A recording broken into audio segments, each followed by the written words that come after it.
Había pasado semanas trabajando en ese regalo. No era un simple obsequio, era un trozo de mi corazón envuelto en papel floreado.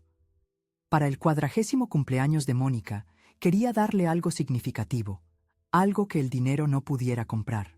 Así que creé un álbum de recortes lleno de recuerdos, fotografías de su infancia en nuestra pequeña casa en la Sierra de Madrid, recortes de periódico de cuando ganó el concurso regional de ortografía en séptimo, el ramillete seco de su baile de fin de curso, incluso los dibujitos que me hizo cuando tenía 5 años. Cada tarde, después de mi turno en la biblioteca, me sentaba en la mesa de la cocina, rebuscando en cajas de recuerdos que había guardado a lo largo de los años. Colocaba cada objeto con cuidado, escribía pequeñas notas junto a las fotos y decoraba las páginas con pegatinas de colores y cintas. Mis dedos artríticos me dolían, pero seguía adelante. Este regalo le recordaría a Mónica quién era antes del casoplón en Pozuelo, antes de ser socia del club de campo, antes de casarse con Ricardo y el dinero de su familia. «Le va a encantar», me aseguró mi vecina Pilar cuando le mostré el resultado final. Ya nadie hace cosas a mano. Ahora todos son tarjetas regalo y compras por internet. Yo le creí a Pilar. Mónica me había comentado en nuestra última llamada lo mucho que echaba de menos la sencillez de nuestros viejos tiempos juntas. A veces, siento que estoy viviendo la vida de otra persona, mamá, me había confesado. Este álbum la traería de vuelta, aunque solo fuera por un instante. El día de su fiesta, me puse mi mejor conjunto, un vestido azul marino que había comprado en el Corte Inglés durante las rebajas de enero, y coloqué con cuidado el álbum envuelto en una bolsa de regalo con papel de seda. El viaje hasta Pozuelo duró casi 1 hora, pero no me importó. La expectación me hacía compañía. La casa de Mónica y Ricardo siempre me había intimidado, toda llena de columnas blancas y setos perfectamente podados, tan diferente del acogedor adosado donde la había criado como madre soltera. Cuando entré en su camino de entrada circular, ya había coches de lujo aparcados como soldados. Agarré con más fuerza mi bolsa de regalo y llamé al timbre. La asistenta, María, abrió la puerta. «Señora Dolores, entre, por favor. Están todos en el jardín de atrás». La seguí a través del vestíbulo de mármol, pasando por salones llenos de muebles que parecían demasiado delicados para sentarse en ellos. El jardín trasero estaba transformado en algo sacado de una revista: carpas blancas, fuentes de champán, camareros de etiqueta llevando bandejas de plata. Busqué a Mónica entre la multitud. Ella me vio primero. «Mamá», me saludó desde el otro lado del césped, preciosa con un elegante vestido negro y su melena rubia peinada en ondas sueltas. Me dio un beso en la mejilla cuando llegué a 1100 su lado. «Me alegro mucho de que hayas podido venir». «Feliz cumpleaños, cariño». Le entregué la bolsa de regalo. «Esto es para ti». Sus ojos se iluminaron mientras empezaba a desenvolverlo, pero antes de que pudiera terminar, una mano con una manicura perfecta se lo arrebató. «¿Qué es esto?» Patricia, mi nuera, examinó el paquete con los ojos entrecerrados. Su voz tenía ese acento del barrio de Salamanca que siempre me hacía sentir juzgada. «¿Más cosas caseras, Dolores?» Mónica intentó recuperarlo. «Patri, devuélvemelo. Es de mamá». Patricia frunció el labio mientras quitaba el papel de regalo. «Por Dios, ¿otra de tus manualidades?» Sin dudarlo, se dirigió hacia la carpa de la cocina, donde trabajaba el personal del catering. Observé con horror cómo dejaba caer mi regalo en un gran cubo de basura.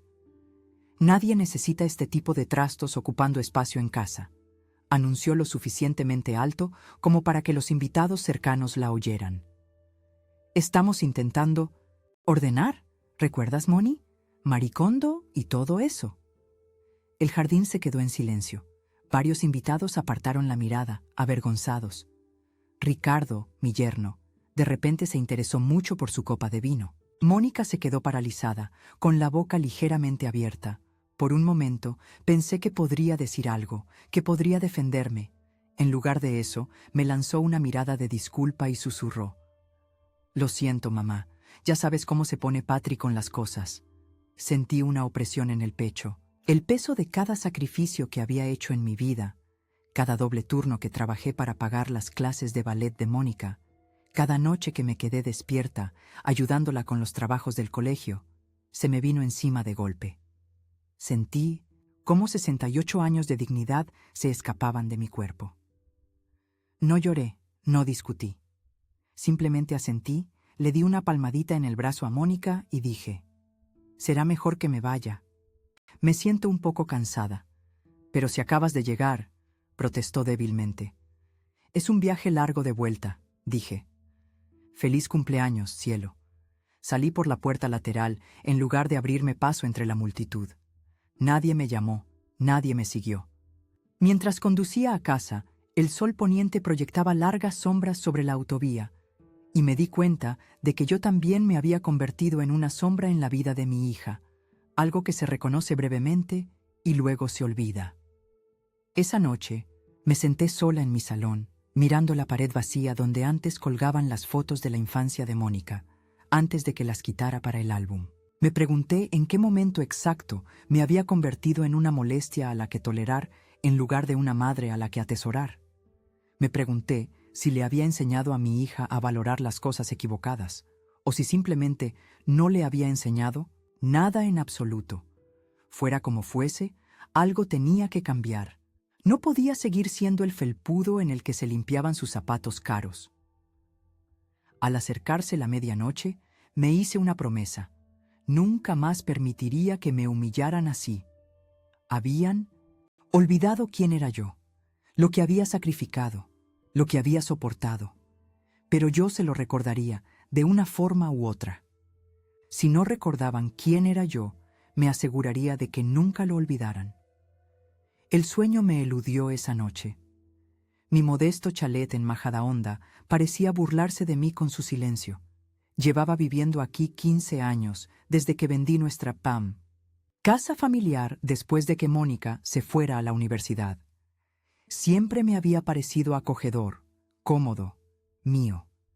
Pero esta noche se sentía vacío, habitado por el fantasma de quien solía ser. Me preparé un té que no bebí y me senté en mi gastado sillón, mirando la pared donde la foto de graduación de mi hija colgaba ligeramente torcida. El silencio me oprimía los oídos hasta que encendí la tele solo para oír voces humanas. Un presentador de un programa nocturno entrevistaba a una celebridad que no reconocí. «Tenías que haberles visto las caras, Pilar», le susurré a mi amiga ausente, como si estuviera sentada a mi lado. Como si yo fuera una vieja patética, que no tiene ni idea. Los recuerdos me asaltaron en la oscuridad. Mónica a los 6 años, llorando por una rodilla pelada, y solo mis besos la consolaban. Mónica a los 12, ensayando la presentación de su proyecto de ciencias en esta misma habitación, su voz temblando de nervios mientras yo la animaba. Mónica a los 17, probándose su vestido de graduación, dando vueltas para que yo la aprobara. Recordé las noches que me quedé despierta cosiendo botones en su uniforme escolar, las mañanas que me levantaba al amanecer para prepararle el almuerzo antes de mi turno temprano en la biblioteca. La había criado sola después de que Tomás muriera de un infarto cuando ella solo tenía 4 años. Sin pensión alimenticia, sin parientes ricos, solo mi sueldo de bibliotecaria y mi determinación. Había prescindido de ropa nueva, de vacaciones, de ni siquiera una cena fuera para que ella pudiera tener clases de piano, cursos de preparación para la selectividad, los zapatos adecuados para el baile de bienvenida. Había sido madre y padre, proveedora y cuidadora. ¿Cuándo me había convertido en una nota a pie de página en su historia? ¿En una vergüenza que había que gestionar? Hacia las 3 de la madrugada me levanté y fui a la habitación de invitados, que también hacía las veces de mi cuarto de manualidades. En el armario encontré lo que buscaba: una pequeña caja con la etiqueta «Cosas de Mónica».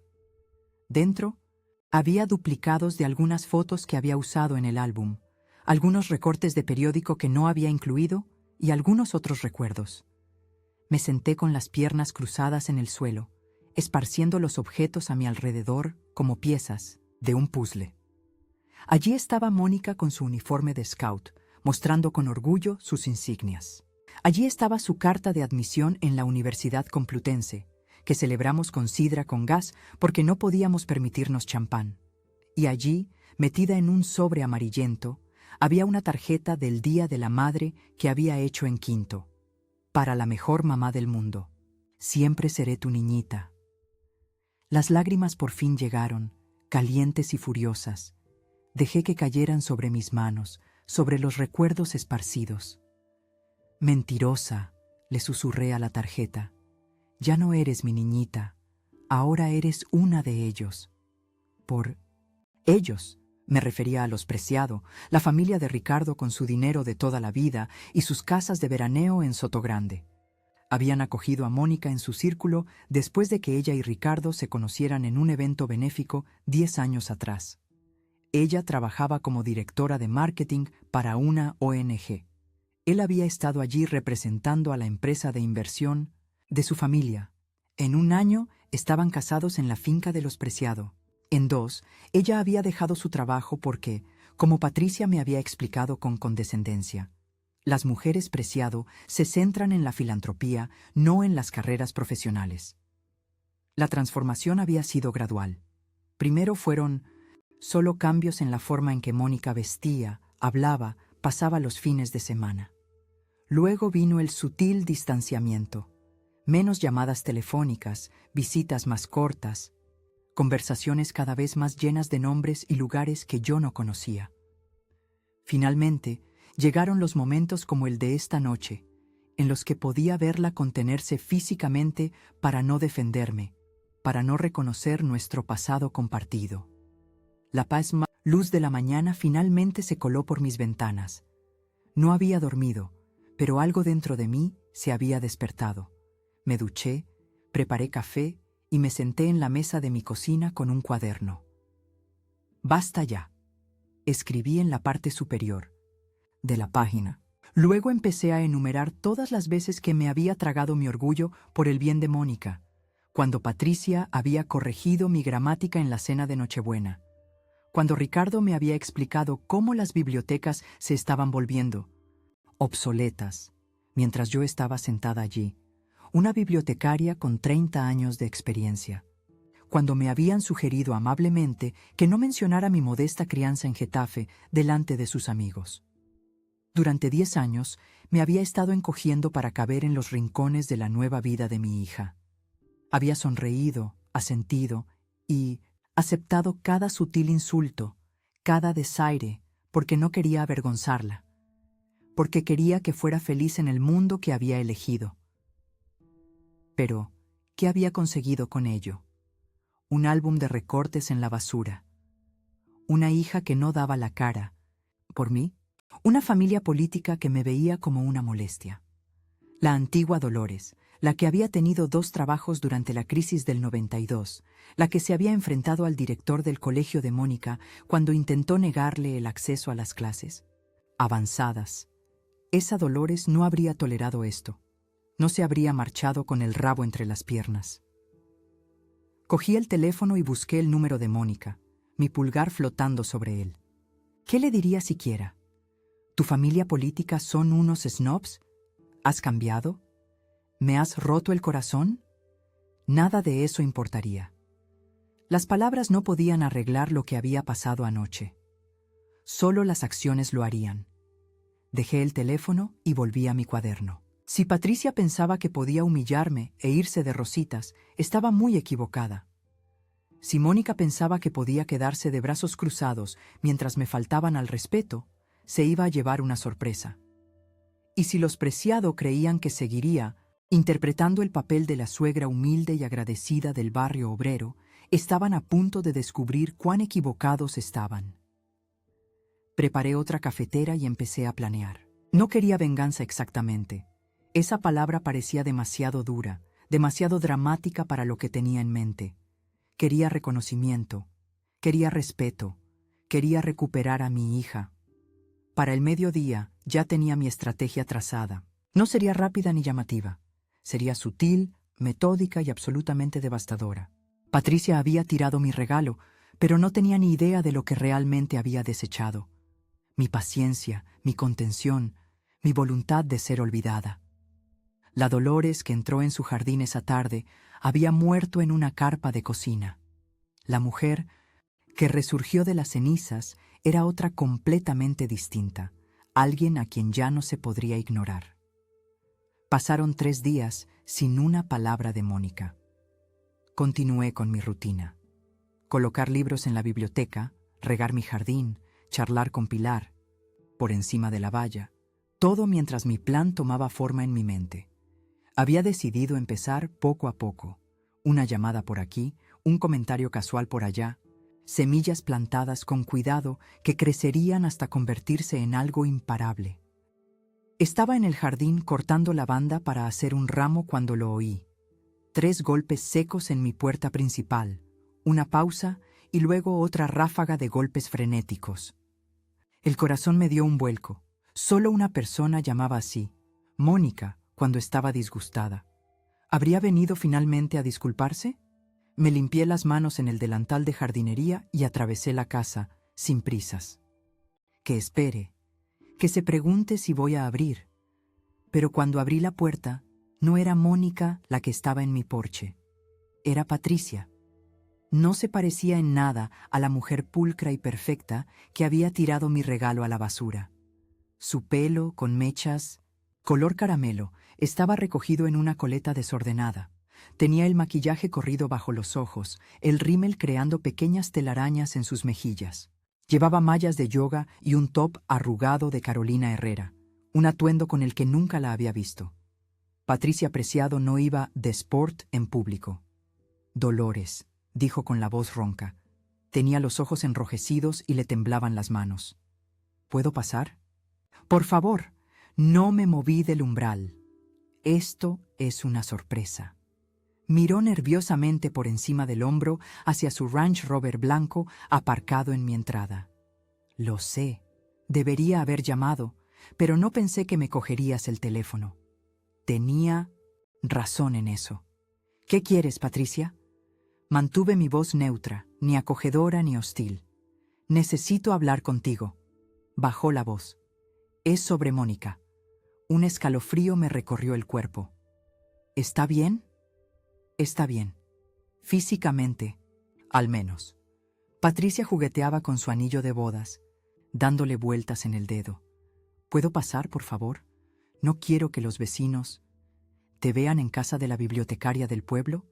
Terminé por ella. Dios nos libre. Sus mejillas se sonrojaron. No quería decir eso. La estudié un momento más y luego me aparté. No porque sintiera pena por ella, sino porque tenía curiosidad. ¿Qué podría haber llevado a Patricia Preciado a mi puerta con aspecto de haber pasado por una guerra? Mi salón de repente parecía más pequeño con ella dentro. Patricia se quedó de pie, incómoda, junto a mi sofá, observando los muebles. Modestos, las cortinas descoloridas, las estanterías de pino en lugar de caoba. No le ofrecí asiento ni algo de beber. Lo siento, soltó de repente. Por lo del álbum, por lo que hice, no tenía ningún derecho. Me crucé de brazos. No, no lo tenías. No sabía lo que había dentro. Hablaba rápido, las palabras atropellándose. Pensé que era solo otra, no sé, otra bufanda de punto o algo así. Mónica tiene tantas cosas tuyas y nunca usa ninguna, así que pensé, ¿pensaste que le hacías un favor tirando el regalo de su madre? ¿Delante de todo el mundo?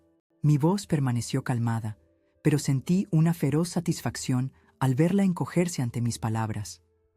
Fue horrible por mi parte, inexcusable. Se apretó las sienes con los dedos, y ahora todo se está desmoronando.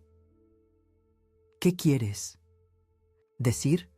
Patricia se dejó caer en mi sofá sin ser invitada, su postura derrumbada. La noche después de la fiesta, Mónica fue a buscar el álbum. Rebuscó en la basura hasta que lo encontró. Estaba manchado de vino y tarta, pero lo sacó y lo trajo adentro. Yo no sabía esto. La idea de mi hija rescatando mi regalo de la basura me hizo un nudo en la garganta. Estaba furiosa, continuó. Patricia. Nunca la había visto así. Le gritó a Ricardo por no haberme plantado cara. Me llamó cosas terribles, cosas merecidas. Su voz se quebró. Dijo que no me quiere en casa ahora mismo. Le dijo a Ricardo que tenía que irme, hasta que ella decidiera qué hacer. Esto explicaba su aspecto desaliñado, las mallas de yoga, los golpes desesperados en mi puerta. A Patricia le habían pedido que abandonara su perfecta mansión de Pozuelo. ¿Dónde te estás quedando?, pregunté, no porque me importara, sino porque quería saber cuán serio era esto. En casa de mi hermana en La Moraleja. Me miró.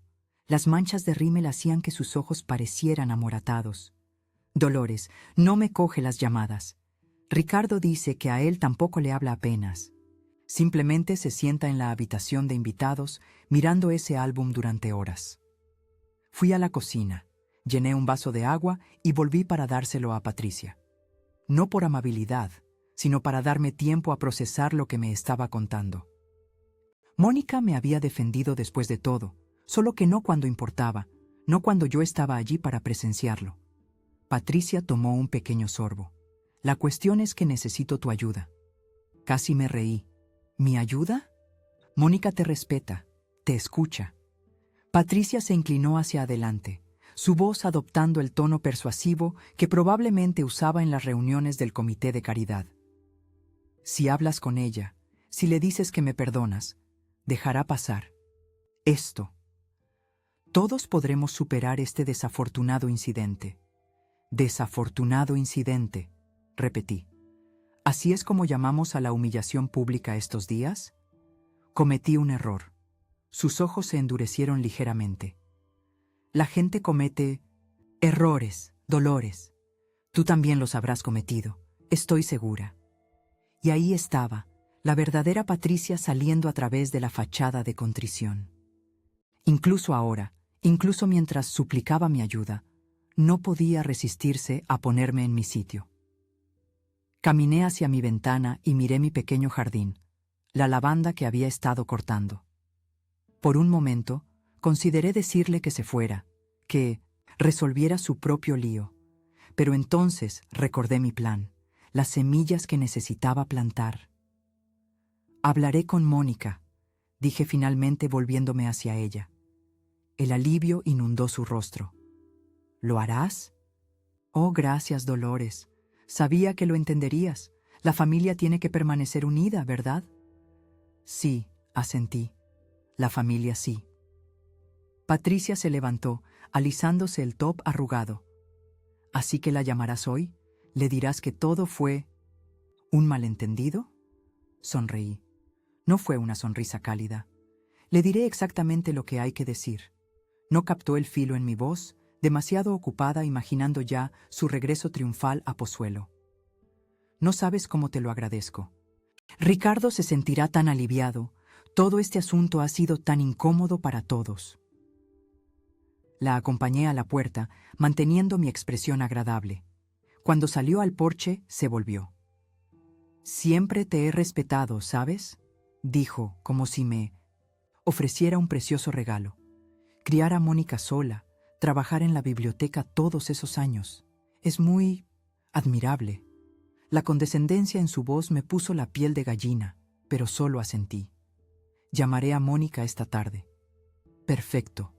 Dudó y luego extendió torpemente la mano. ¿Sin rencores? Tomé su mano brevemente. Su agarre era flojo, su palma ligeramente húmeda. Cuídate, Patricia. La vi caminar hacia su Range Rover, sus hombros ya irguiéndose, su paso volviéndose más seguro. Pensaba que había ganado, que había manipulado con éxito a la simple bibliotecaria para que resolviera su problema. Pero mientras cerraba mi puerta, sonreí para mis adentros. Patricia acababa de darme exactamente lo que necesitaba. La confirmación de que a Mónica todavía le importaba, de que no la había perdido por completo. Y mejor aún, me había dado la oportunidad perfecta para poner mi plan en marcha. Cogí el teléfono y marqué el número de Mónica. Era hora de empezar. Mónica llegó a mi casa esa noche con aspecto agotado. Tenía los ojos hinchados de llorar, su pelo rubio normalmente perfecto, recogido en una simple coleta. Llevaba vaqueros y un jersey, ropa que no le había visto en años. Se parecía más a la hija que recordaba que a la socialité de Pozuelo en la que se había convertido. «Mamá», dijo mientras abría la puerta, con la voz quebrada. Se echó en mis brazos, como solía hacer en la adolescencia después de un mal día en el instituto. La abracé, respirando el aroma de su champú caro, sintiendo la forma familiar de sus hombros bajo mis manos.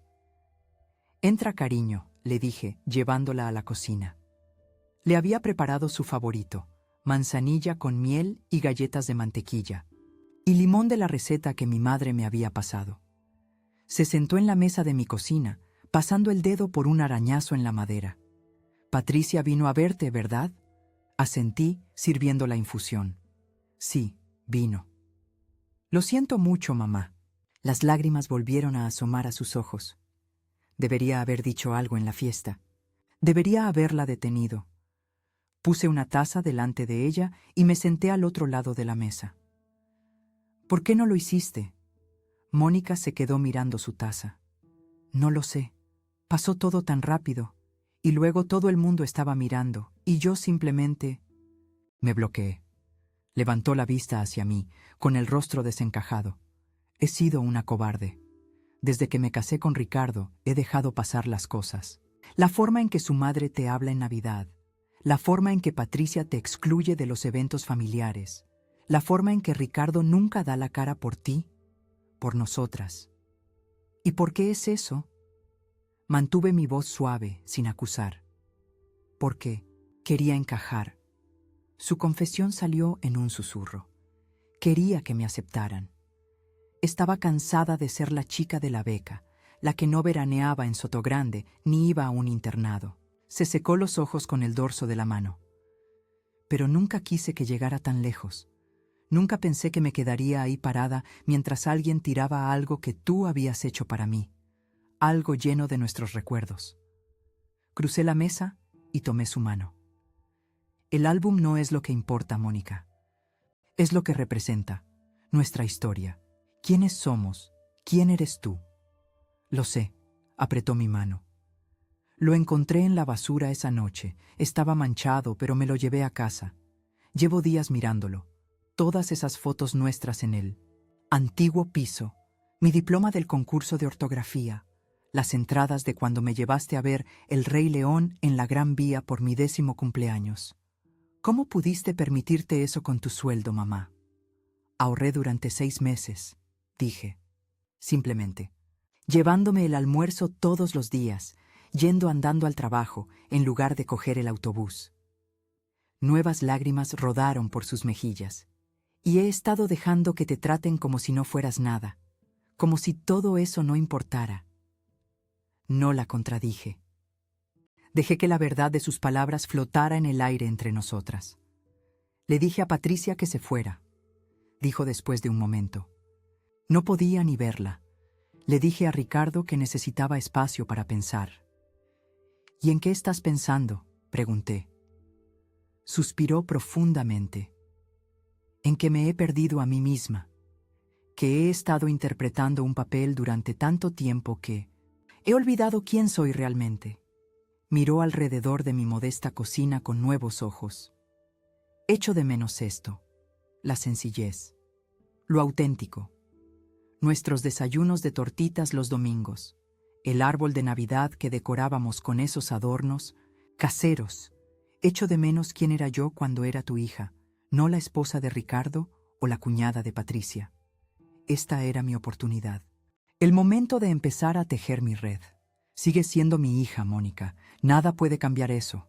Me levanté y saqué un pequeño álbum de fotos de la estantería del salón. «Quiero enseñarte algo». Abrí el álbum en fotos de su infancia, imágenes que no había incluido en el álbum de recortes. Mónica a los 7 años, sin sus dientes de leche, sonriendo ampliamente.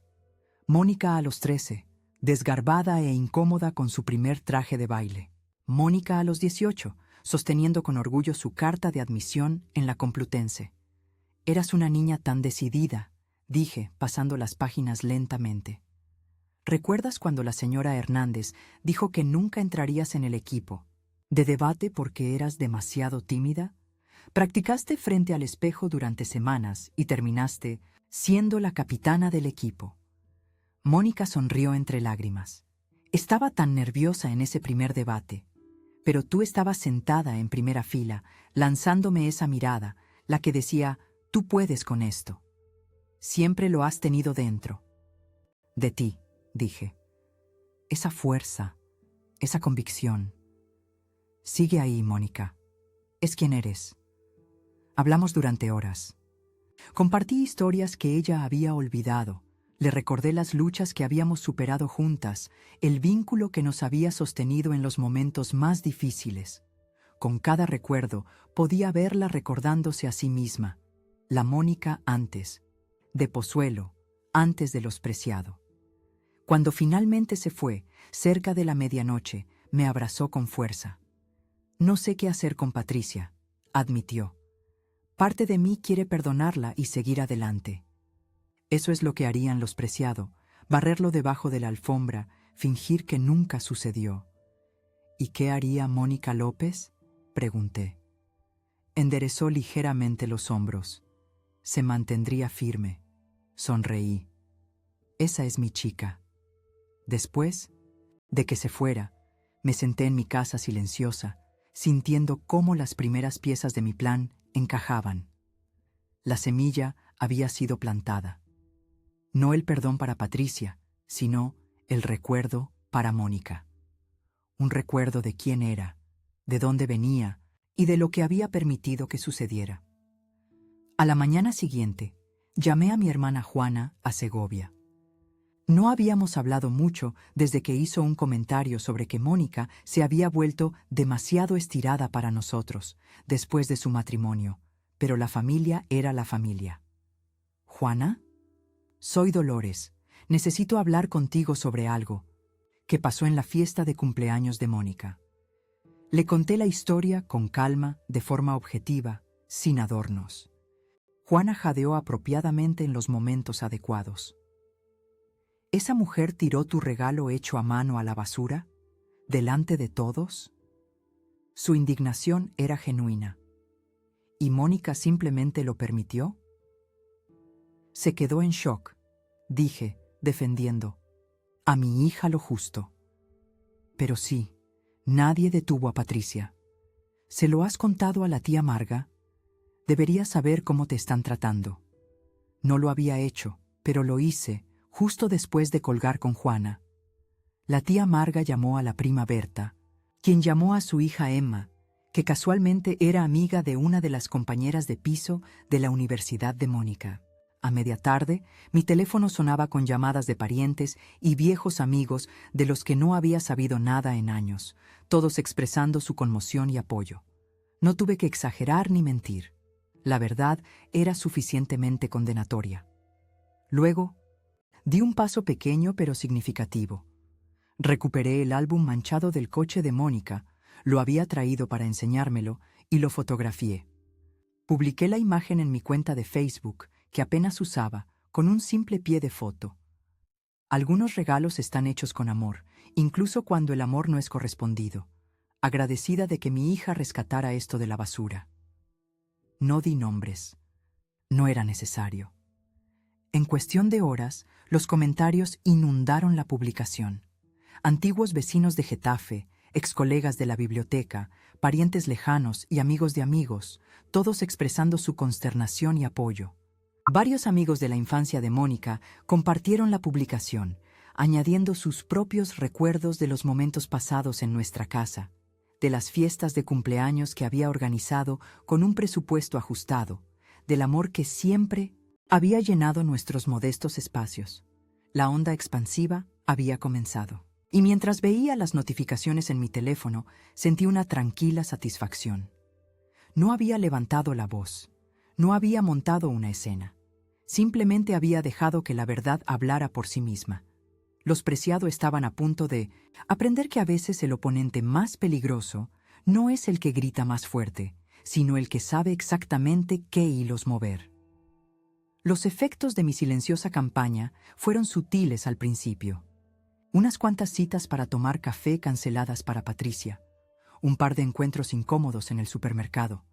Nada dramático, solo la lenta y constante retirada del calor social que es el alma de comunidades como Pozuelo. Me enteré de todo, por Mónica, que ahora me llamaba a diario. Nuestras conversaciones habían vuelto a la fácil intimidad que habíamos compartido antes de su matrimonio. Me lo contaba todo, sin saber que yo era la arquitecta de los cambios que se desarrollaban a su alrededor. «Es raro», dijo una tarde, unas 2 semanas después de la fiesta de cumpleaños. Laura Hoffman canceló la reunión del comité de recaudación de fondos en su casa. Dijo que no se sentía bien, pero luego la vi comiendo en la finca de Robles con Susana Porter. Laura Hoffman era la guardiana social no oficial de Pozuelo, una posición que Patricia había estado tratando de usurpar durante años. Si Laura la estaba evitando, otras la seguirían. Quizás se le olvidó, sugerí inocentemente. Quizás. Mónica sonaba dudosa. Y esta mañana, al dejar a los niños, Carla Montes prácticamente salió corriendo cuando me vio venir. Se suponía que íbamos a copresidir la subasta del colegio el mes que viene. Hice ruidos de comprensión mientras la satisfacción florecía en mi pecho.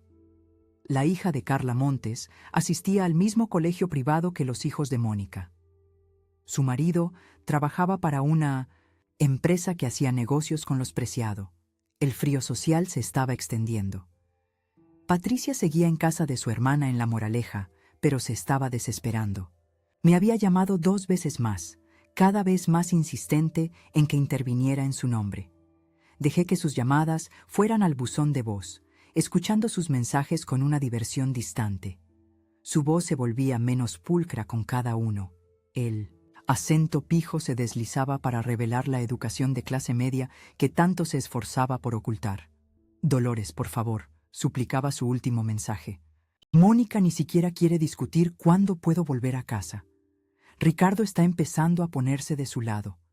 Necesito tu ayuda». Borré el mensaje sin devolver la llamada. El domingo siguiente, estaba cuidando mi huerto cuando una sombra cayó sobre las tomateras que estaba entutorando. Levanté la vista y encontré a mi yerno de pie, incómodo, en el sendero, con las manos metidas en los bolsillos de sus pantalones chinos. Ricardo Preciado parecía menos pulcro de lo habitual. Su rostro, normalmente bien afeitado, mostraba barba, de 2 días, ojeras bajo los ojos. «Dolores», asintió, cambiando el peso de un pie a otro. «Siento pasar sin avisar». Me levanté, sacudiéndome la tierra de las rodillas. «Hola, Ricardo. Esto sí que es una sorpresa». Miró a su alrededor, como si esperara encontrar un guión escondido entre mis plantas de calabacín. Esperaba que pudiéramos hablar sobre la situación con Mónica y Patricia. Señalé los muebles de jardín en mi pequeña terraza.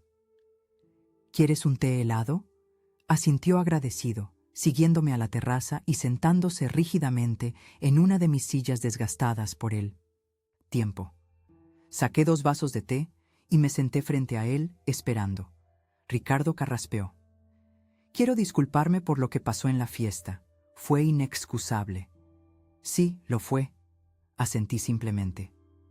Hizo una mueca ante mi franqueza. Los Preciado no estaban acostumbrados a personas que no suavizaran los golpes o se anduvieran con rodeos. Patricia se pasó de la raya, muchísimo. Tomó un sorbo de té. Y yo debería haber dicho algo, debería haber intervenido. «¿Por qué no lo hiciste?», pregunté, genuinamente curiosa. Se quedó mirando su vaso. «Sinceramente, porque era más fácil no hacerlo. Patri siempre ha sido difícil, de carácter fuerte. Mi madre la adora porque están cortadas por el mismo patrón. Si la contradigo, se crea una tensión que afecta a todos».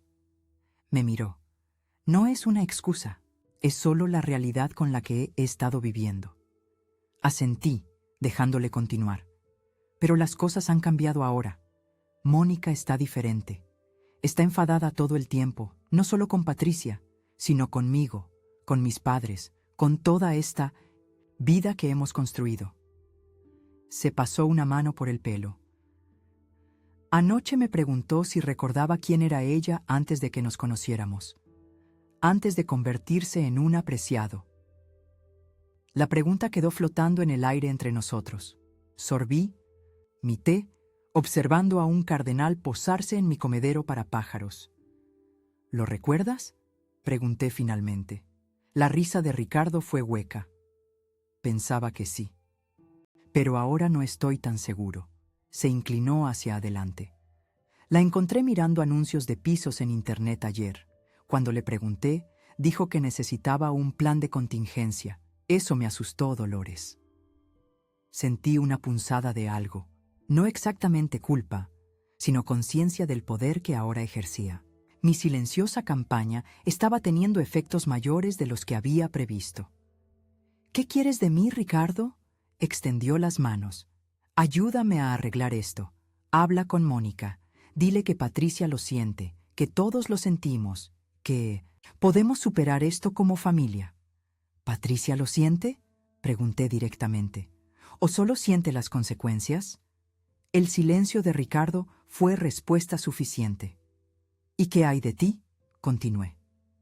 ¿Sientes que tu mujer fuera humillada o sientes que tu cómoda vida se vea alterada? Su rostro se sonrojó. Eso no es justo. ¿No lo es? Dejé mi vaso. Durante 10 años he visto a mi hija cambiarse a sí misma para encajar en tu mundo. He sido cortésmente apartada, tratada con condescendencia y despreciada por tu familia. El comportamiento de Patricia en la fiesta no fue un incidente aislado. Fue la culminación de años de falta de respeto que tú y Mónica permitisteis que ocurrieran. Ricardo parecía aturdido por mi franqueza. La suegra bibliotecaria y mansa había desaparecido, reemplazada por alguien a quien no reconocía. No tenía ni idea de que te sentías así, dijo en voz baja. Nunca preguntasteis, repliqué. Ninguno de vosotros. Guardó silencio durante un largo momento. Luego, sacó su teléfono y abrió Facebook. Vi esto ayer. Mónica me lo enseñó. Era mi publicación con la foto del álbum. Los comentarios se habían multiplicado, incluyendo varios de los amigos del instituto y la Universidad de Mónica, expresando su consternación. Uno de su compañera de piso de la Complutense era particularmente mordaz. Esto me rompe el corazón. La Mónica que yo conocía nunca habría dejado que nadie tratara así a su madre. Se ha vuelto viral en nuestro círculo, dijo Ricardo, guardando el teléfono. Todo el mundo habla de ello. La historia se está extendiendo, sobre lo que hizo Patricia, sobre cómo nadie la detuvo, sobre cómo criaste a Mónica sola y sacrificaste todo por su educación. Parecía genuinamente preocupado. Mi madre llamó esta mañana. 3 personas cancelaron su asistencia a su almuerzo benéfico. Eso no ha pasado nunca. Mantuve mi expresión neutral, aunque por dentro sentí un feroz triunfo. Los almuerzos benéficos de Leonor Preciado eran legendarios. Las invitaciones eran codiciadas, la asistencia obligatoria para cualquiera que importara en su círculo social.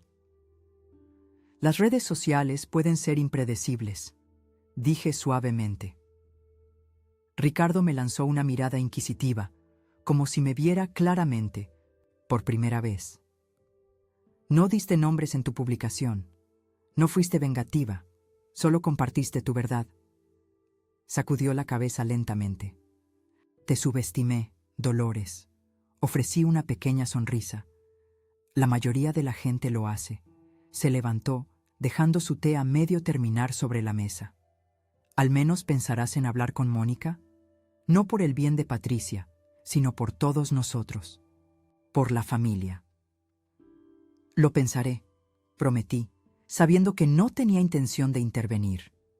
La situación se estaba desarrollando exactamente como esperaba. Después de que Ricardo se fuera, revisé mi teléfono. 3 mensajes más de Patricia, cada vez más frenéticos. Un mensaje de Mónica preguntando si podía traer a los niños a cenar esa noche. Y una notificación de correo electrónico que me sorprendió. Un mensaje de la propia Leonor Preciado, la formidable madre de Ricardo, con el asunto «propuesta de reunión». Sonreí mientras cuidaba mi jardín, entutorando cuidadosamente mis tomateras. Los poderosos estaban cayendo, y no había tenido que levantar la voz ni una sola vez. Simplemente les había mostrado quién era yo realmente, quién era Mónica realmente, y había dejado que la verdad hiciera su trabajo. Los Preciado estaban aprendiendo una dolorosa lección.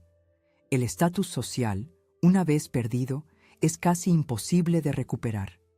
Y el amor de una madre, una vez despreciado, puede convertirse en la fuerza más poderosa de todas. El otoño llegó a la sierra con una explosión de color y una claridad nítida en el aire. Habían pasado 3 meses desde la fiesta de cumpleaños de Mónica y el paisaje de nuestra familia había cambiado tan drásticamente como las estaciones. Abrí el correo electrónico de Leonor Preciado el día que Ricardo me visitó, pero esperé 2 días para responder. Cuando finalmente acepté reunirme con ella, sugerí un lugar neutral, una pequeña cafetería en Majadahonda, a medio camino entre mi casa y su finca. Ella había aceptado, aunque imaginé que la sugerencia le habría molestado. Leonor Preciado no se reunía en los términos de otras personas, pero había aparecido, puntualmente, vestida impecablemente con un traje de chaqueta de lino, su pelo plateado arreglado en un peinado perfecto. Yo llevaba un sencillo vestido azul de cortefiel, respetable, pero sin esforzarme demasiado. Nos habíamos medido con la mirada por encima de las tazas de café, 2 mujeres de mundos diferentes, conectadas por la circunstancia y la sangre. «Seré directa, Dolores», había dicho después de agotar las cortesías. «Esta situación ha durado demasiado. Está afectando la posición de la familia en la comunidad». Había tomado un sorbo deliberado de mi café. «Lamento oír eso». «¿De verdad?» Sus ojos, del mismo tono azul que los de Ricardo, se habían entrecerrado ligeramente. «Más bien creo que usted lo ha orquestado». No había negado la acusación. Simplemente compartí lo que sucedió. La forma en que la gente respondió no está bajo mi control. Ambas sabemos que eso no es del todo cierto. Un atisbo de respeto se había colado en su voz. «Ha sido sorprendentemente efectiva». «Gracias». No era un cumplido, pero la ligera curva de su boca había sugerido lo contrario. Leonor Preciado apreciaba el poder incluso cuando se ejercía en su contra. «Patricia ha aceptado ofrecer una disculpa formal a usted y a Mónica. A cambio, nos gustaría que usted ayudara a suavizar las cosas socialmente». ¿Haciendo qué exactamente? Una aparición conjunta, una cena familiar en el club, quizás una declaración en su página de Facebook sobre la reconciliación y el perdón. Había agitado una mano con manicura perfecta. «Ricardo se encargará de los detalles». Había dejado mi taza de café. ¿Y si me niego? Leonor me había estudiado durante un largo momento. «No lo hará. Es usted demasiado inteligente para pasarse de la raya. Dolores ha dejado claro su punto. Ahora es el momento de ser práctica». Habíamos llegado a un entendimiento ese día. No amistad, ni siquiera verdadero respeto, sino un reconocimiento mutuo. Leonor me había visto no como la suegra bibliotecaria y sosa, sino como una oponente igual. Y yo había vislumbrado en ella algo que no esperaba, una admiración a regañadientes por mis tácticas. Ahora, mientras preparaba mi casa para la cena del domingo, pensaba en cuánto había cambiado desde esa reunión. Patricia había regresado a la casa de Pozuelo, pero como una versión escarmentada de sí misma. La disculpa formal, pronunciada en el jardín de Leonor con toda la familia presente, había sido bastante genuina. Patricia había temblado, con lágrimas corriendo por su rostro mientras reconocía la crueldad de sus acciones y el daño que había causado. Yo había aceptado su disculpa con gracia, ni fríamente despectiva ni excesivamente indulgente.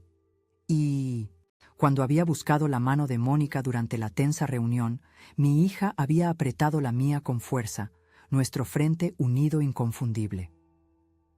La rehabilitación social había comenzado lentamente. Un almuerzo cuidadosamente orquestado en 1986, el Club de Campo, una aparición conjunta en un evento de caridad. Pequeños pasos hacia una reconciliación pública. Pero la dinámica había cambiado fundamentalmente. Ahora, cuando Patricia me hablaba, había una deferencia que bordeaba el miedo. Ahora, cuando los amigos de Ricardo preguntaban sobre mi carrera en la biblioteca, escuchaban mis respuestas con interés genuino. Ahora, cuando visitaba la casa de Pozuelo, el personal me saludaba por mi nombre. Sonó el timbre, interrumpiendo mis pensamientos. Me alicé el delantal y fui a abrir. Abuela. Lily, de 8 años, se lanzó hacia mí, rodeando mi cintura con sus brazos. Su hermano de 6 años, Max, la siguió, más reservado pero igualmente ansioso por un abrazo. Ahí están mis tesoros, dije abrazándolos a ambos. Id a lavaros las manos, las galletas se están enfriando en la cocina. Mónica entró, detrás de ellos, llevando un ramo de flores de otoño. Detrás de ella venía Ricardo, con un aspecto más relajado de lo que lo había visto en años. La tensión que siempre había contraído sus hombros cuando visitaba mi casa se había disipado. Algo huele increíble, dijo Mónica, dándome un beso en la mejilla y entregándome las flores. ¿Estofado? Tu favorito, confirmé. Y tarta de manzana de postre. Ricardo levantó una botella de vino. He traído ese Ribera del Duero que te gustó en el club el mes pasado. Nos dirigimos a la cocina, los niños ya sentados a la mesa, mirando las galletas con deseo. Ricardo descorchó el vino mientras Mónica me ayudaba a colocar las flores en un jarrón. La escena doméstica se sentía a la vez nueva y familiar, un regreso a algo esencial que se había perdido. ¿Qué tal la gala benéfica de anoche?, pregunté comprobando el asado en el horno. Más pequeña de lo habitual, respondió Mónica. Varios donantes clave se excusaron. Ricardo resopló suavemente. Mi madre todavía está sintiendo las consecuencias sociales. Los Aguirre y los Valdés han estado conspicuamente y localizables últimamente. Siento oír eso, dije sin sentirlo en absoluto. Mónica me miró y sonrió ligeramente.